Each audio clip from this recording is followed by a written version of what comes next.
So why do narcissistic parents mistreat their children? Let's talk about it. Narcissistic parents are wounded individuals that have unresolved trauma and unhealed wounds. They did not have their needs met as children, so they grew up with resentment toward their own parents. They were not taught properly how to give and receive love, and they cannot give what they don't have already existing within them. You can't give what you don't have.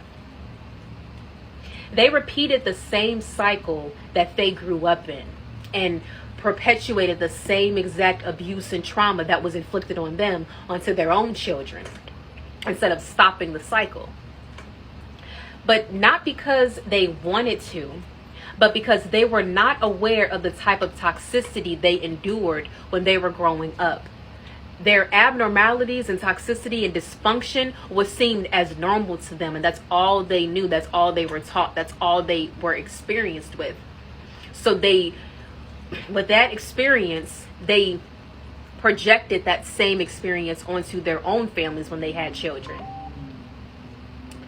They thought that their family dynamic was normal, and they also felt triggered by their child's vulnerability or need for love, empathy, and affection.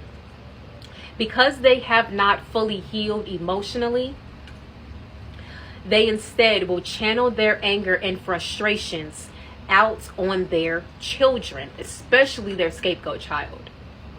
So they do not feel the pain of their own emotions. They want to dump it off on their child so that the child feels the wrath and the child carries the pain so that the narcissistic parent does not have to. They also project their insecurities onto their children because they do not want to be viewed as imperfect. They are unable to accept their flaws and accept their insecurities. So instead, they will project their insecurities onto their children and make it seem as if the children have the problem, when in reality, the very thing that they are scolding their children about is the very thing that they are also dealing with, and it's some of the biggest insecurities that they have. But they don't want to look in the mirror, and they want to just look at their child and blame the child. Understand that narcissistic parents are not emotionally mature. They are not emotionally mature enough to see the truth of their own behavior and how their behavior affects their families. So when the children start to distance themselves from them, they have no idea why, and they're sitting here playing the victim when they were the villain.